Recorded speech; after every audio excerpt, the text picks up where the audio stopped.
Fala, torcida vascaína, Felipe Tiru de volta na área hoje para falar de eleição do Vasco, né? Esse é um assunto que eu estava empurrando aí para entrar mais no segundo semestre, que é quando a gente vai ter mais um desenho de como as coisas vão se apresentar, né? Vamos ter aí as chapas concorrentes, realmente quem é cada candidato e quando a gente vai poder falar melhor sobre o novo presidente do Vasco da Gama. Mas, devido aí a essa pausa no futebol e essa falta de assunto, eu resolvi antecipar um pouco dessa pauta aí, pegando um tópico específico que esse não vai mudar até a data das eleições, né? Independente quando for aí a eleição, né, se for em novembro ou se adiarem mais para frente, o fato é que essa posição aqui eu não mudo. Se eu não posso dizer ainda em quem eu vou votar para ser presidente do Vasco aí no próximo triênio, eu já posso afirmar com toda certeza em quem eu não vou votar para ser o próximo presidente. Vocês já podem imaginar quem é? É ele mesmo, Alexandre Campelo. Este não terá meu voto de jeito nenhum. Uma decisão que eu tomei com muita tranquilidade, com muita racionalidade, há muito tempo já, né? Mais precisamente, desde o dia 19 de janeiro de 2018, quando ele fez aquela manobra lamentável para poder chegar à presidência do Vasco, eu decidi que ele não teria meu voto na eleição seguinte. E aí você pode até falar, ah, Felipe, você está tomando essa decisão aí com coração, com fígado, né? Tá reagindo aí muito mais com raiva e com rancor do que com racionalidade. E eu respondo para você que não, amigo. Eu tô tomando essa decisão com toda a racionalidade do mundo. É uma decisão muito pensada. Por quê? Que desde que ele chegou à presidência do Vasco, eu já tinha decidido, independente de como fosse ser a administração dele, que ele não teria o meu voto na eleição seguinte. Por um simples motivo. Isso seria validar a maneira como ele chegou ao poder. Isso seria mostrar que ele estava certo quando ele pensou que os fins justificam os meios. Porque pensa aqui comigo, se ele faz tudo o que ele fez, né? Passa por cima da decisão dos sócios, passa por cima da escolha dos sócios, só se preocupa com as manobras ali dentro do conselho, né? Aquele discurso lá, menosprezando os vascaínos digitais e só enchendo a bola do conselho, que o conselho é soberano. Se ele, fazendo tudo isso, consegue uma reeleição 3 anos depois, o que ele mostra? Ele mostra que ele fez o certo, que a tática que ele usou para chegar ao poder é uma tática que funciona. E se tem uma mensagem que eu não quero passar para o Vasco, é que essa tática funciona. E aí você pode até dizer, ah, Felipe, mas isso aí já passou, né? A próxima eleição já vai ser uma eleição direta, então esse esquema que ele fez para virar presidente, ele não vai poder mais repetir, você não precisa mais se preocupar com isso. Tudo bem, tomara que realmente a próxima eleição já seja direta e essa artimanha aí que ele fez para chegar ao poder não possa se repetir, mas independente disso, a metodologia está aí posta para ser aproveitada e repetida em outras situações semelhantes. Então, se o sócio do Vasco passar essa mensagem de que, cara, pode cagar na nossa decisão, pode cagar aí nas nossas escolhas, que daqui a 3 anos a gente vai estar votando em você, dependendo do seu desempenho, é extremamente perigoso. E eu acho que o Vasco tem que evitar isso ao máximo. E é por isso que mesmo que ele tivesse feito aí a melhor administração que a gente já viu na história do Vasco, tivesse conseguido levar o Vasco de novo para o seu patamar histórico, ainda assim o Campelo não teria o meu voto. Agora, ainda por cima, ele passou longe disso, né? O Campelo passou longe de fazer uma administração que merecesse aí algum aplauso. Para mim, a administração Campelo foi uma continuidade das últimas administrações que a gente tinha visto do Vasco, né? E que não poderia terminar de maneira mais ilustrativa do que com o Zé Luiz Moreira como vice-presidente de futebol, né? Que é mais continuidade do que o mesmo vice-presidente de futebol da era Eurico, o Campelo, que fez uma manobra que, se não foi ilegal dentro do estatuto do clube, eu acho que ninguém questiona isso, tanto que não houve nenhuma judicialização em cima da escolha das eleições, foi completamente antiética, né? Não só porque passou por cima da escolha dos sócios, mas também porque chegou ao poder se aliando a tudo que ele jurou combater. O Campelo passou a campanha inteira falando que ia ser uma ruptura com o Eurico Miranda, e, no entanto, quando chegou ali na hora do vamos ver, ele se aliou justamente com o Eurico Miranda para chegar ao poder. Isso ficou claro naquela época, né?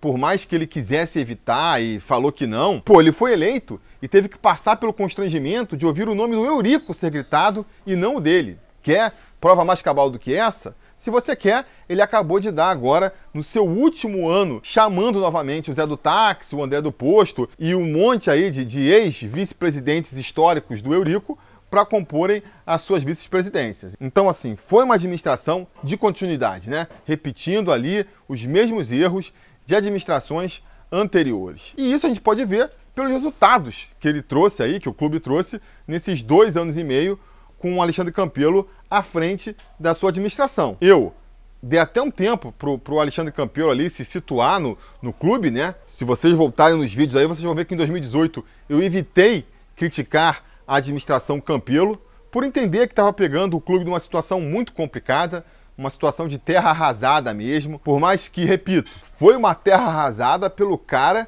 que ele foi procurar para fazer uma aliança para chegar ao poder. Então, mas eu tô até ignorando isso, né? Tô até ignorando. Ele pegou ali um clube sem nenhum dinheiro em caixa, não tinha dinheiro nem para pagar a passagem para a Libertadores, um elenco que já tinha sido todo formado pela administração anterior. O próprio Campelo falou que 2018 ia ser um ano difícil, mas que nos anos seguintes a coisa ia melhorar. Então, muito por conta disso, eu evitei criticar a administração Campelo no primeiro ano, fiquei observando para chegar às minhas conclusões, mas o ano de 2019 foi um ano muito parecido com o de 2018 para o Vasco, dessa vez sem poder alegar aí uma interferência do Eurico Miranda, porque eles já estavam há um ano na administração, já podiam ter organizado tudo que dava para organizar. Na hora de contratar, contrataram muito mal, contrataram jogadores abaciadas e nenhum serviu praticamente, né? Contratou ali 14 jogadores, acho que tiveram 4 que te trouxeram algum benefício para o clube, então contratou muito mal. E em 2020, por mais que a gente tenha visto pouco aí ainda da temporada de futebol, está se desenhando pelo mesmo caminho. O Vasco com o mesmo time medíocre lá de 2018. Houve ali no discurso uma insinuação de que iam apostar na base, iam passar a valorizar a base do Vasco, mas a gente sabe que isso foi só discurso mesmo. O próprio Abel desmentiu esse discurso ali quando foi apresentado, mostrando que essa escolha na base, essa aposta na base, não foi uma decisão estratégica, e sim a única opção que sobrou. Uma vez que o dinheiro secou nos caixas do Vasco, né? O Vasco não tinha dinheiro nem para pagar o salário, tem mais esse problema, né? Em 2 anos e meio de administração, o Campelo não conseguiu em nenhum momento equalizar o salário dos atletas, continua com o salário atrasado e muito atrasado, né? Mais de 2 meses de atraso, atraso em direito de imagem, quer dizer, deixando muito a desejar nesse aspecto também. Então é difícil de você achar um ponto positivo na administração Campelo. A gente vai conseguir encontrar algumas melhoras, né? Algumas melhorias no clube, mas porque a comparação também era muito fraca, né? Comparar a administração do Campelo com o Eurico Miranda é muito fácil de você ver que melhorou. Mas, repito, melhorou muito, muito pouco. O time em campo continua a mesma draga. Passados 3 anos, não conseguiu cumprir a promessa de que era fazer um time melhor. Qual foi a promessa que o Campelo fez lá quando entrou como presidente? Que 2018 ia ser difícil, 2019 já ia ser um pouco melhor e 2020 já ia dar para ter alguma graça com o futebol. Não estamos vendo nada disso. E mesmo sem terminar a temporada, dá para dizer que não vai conseguir. Pode ser até que num lance de sorte consiga ter uma temporada um pouco mais tranquila do que se anuncia. Assim como teve a sorte de conseguir ali o Luxemburgo e ele sozinho ali ter conseguido dar o mínimo de padrão tático para o time a ponto de fazer o Vasco não terminar o ano tentando fugir do rebaixamento como foi em 2018. Mas foi uma coisa pontual ali, muito mais de sorte, muito mais ali pelos méritos do Luxemburgo sozinho, que por uma questão de organização administrativa ou de planejamento tático da direção ou qualquer coisa desse tipo. Então, assim, repito, pode ser que em 2020, sei lá, de repente o Ramon se mostra um técnico extra classe, um técnico completamente extraordinário e que consegue tirar leite de pedra desse elenco do Vasco e a gente consiga até fazer uma campanha tranquila no Campeonato Brasileiro que está por vir aí. Mas isso seria, repito, uma coisa pontual, um lance de sorte, como foi com o Luxemburgo. Não é algo vindo de uma estratégia e de um organograma e de um pensamento estratégico da diretoria do Campelo. Então, na questão do futebol, que é o mais importante para o clube, que é o que a torcida mais se importa, o Campelo deixou muito a desejar. Agora, se todo esse mau rendimento no futebol viesse junto com uma organização administrativa e financeira, tudo bem, né? Seria algo a se pesar. Por mais que eu acho que uma coisa está bem desvinculada da outra. Porque não tem falta de dinheiro que justifique você contratar um Bruno César, contratar um Valdívia, contratar um Marquinho, por exemplo. Mas se tivesse uma reorganização ali orçamentária do Vasco, seria uma coisa pelo menos ali para se celebrar, né? Nesses 3 anos terríveis em relação aos resultados em campo. Mas isso também não teve. Apesar ali de parecer em 2018 que estava havendo uma reorganização, o Vasco terminou o ano com 60 milhões ali de superávit e tudo mais, dando uma ilusão de que a casa estava sendo colocada em ordem. A gente vê hoje que foi só mais um truque contábil mesmo. Porque de onde que surgiram aí esses 60 milhões de superávit em 2018? Muito da venda do Paulinho, que de novo é uma coisa pontual, não dá para contar que todo ano você vai conseguir vender um jogador pelo valor que vendeu o Paulinho, e muito também de renegociações de dívidas com os atletas. Então, a partir do momento que você renegocia a dívida, mesmo sem pagá-la, ela já meio que some ali do passivo do clube. Acontece que se você não paga essas renegociações, elas voltam, né? E voltam muitas vezes até com valores maiores. E foi o que a gente viu acontecer muito em 2019. Vários atletas e ex-funcionários que tinham chegado numa negociação com o clube, botando o clube na justiça de novo, porque o Vasco não cumpriu com sua parte no acordo. Não pagou ali as parcelas da renegociação da dívida. Que, repito, era uma estratégia muito usada pelo Eurico. O Eurico vivia fazendo isso. Renegocia e depois deixa de pagar e entra na justiça de novo, porque aí é um novo julgamento que tem que ter, vai empurrando com a barriga, construindo uma bola de neve. A gestão Campelo repetiu a mesma estratégia e a gente vai vendo aí todos os problemas estourando de novo na mão do Vasco. Ah, mas pelo menos o Campelo está construindo o CT do Vasco, pelo menos o Campelo ele está fazendo ali o programa de sócios-torcedores explodir. Galera, isso tudo é muito mais mérito da torcida do Vasco do que do Campelo em si, né? A questão, principalmente ali da explosão de sócios-torcedores, vamos e venhamos, foi muito mais um movimento espontâneo da torcida, cansada de ver seu time só ralando lá embaixo, enquanto o rival tá por cima da carne seca. Houve uma mobilização ali da torcida, do pessoal aí do YouTube e do torcedor anônimo também, para fazer esse crescimento. Foi uma coisa realmente muito bonita, onde o Campelo surfou muito mais na onda do que realmente foi responsável por esse movimento. Vamos e venhamos. E a questão do CT também. O CT teve muito de doação da torcida, a torcida bancou muito essa parte do CT, então é muito mais mérito da torcida, repito, que do Campelo.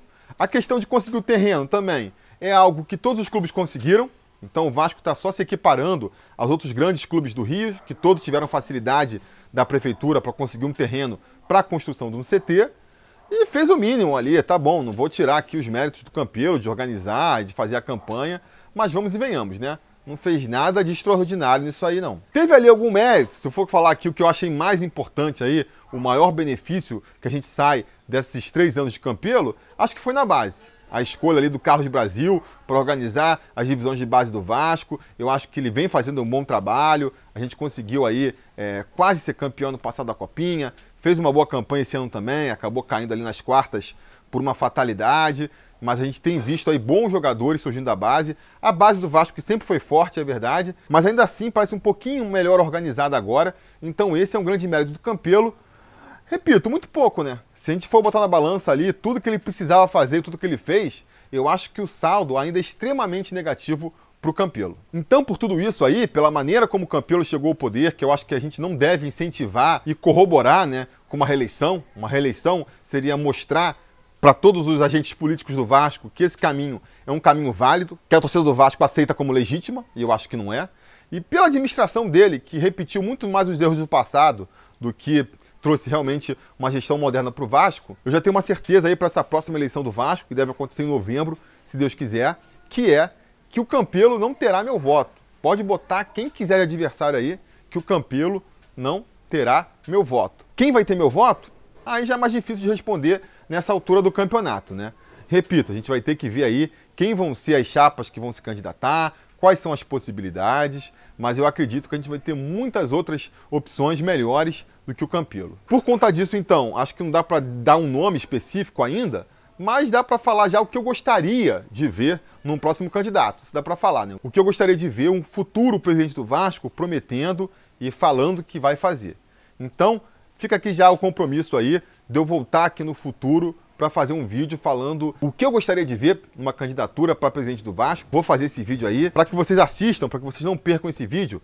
Vale a pena vocês curtirem aqui esse vídeo, se inscreverem no canal, ligar as suas notificações, comentar aí de baixo, para o YouTube saber que vocês gostam do Sobre Vasco e serem avisados quando tiver conteúdo aqui novo no canal. Eu, por conta dessa quarentena toda e a própria falta de assunto sobre o Vasco, não estou postando com a mesma regularidade, então a tendência é que o YouTube não avise vocês quando tiver vídeo novo, o que torna ainda mais importante que vocês façam todo esse procedimento aí que eu indiquei para serem avisados pelo YouTube. E não custa nada também, né, passar de vez em quando aí no youtube.com/sobrevasco para ver se não tem nenhuma novidade. Beleza? Diga nos comentários então a opinião de vocês sobre o Campelo. Vocês acham que ele merece mais um voto de confiança da torcida do Vasco ou não? Tem que ser execrado. Quero saber a opinião de vocês aqui embaixo e a gente vai se falando.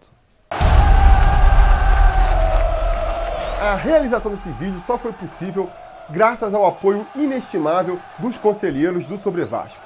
Ajude você também ao Sobre Vasco continuar no ar, se tornando um apoiador em apoia.se/Sobre Vasco ou sendo um membro do canal aqui no YouTube.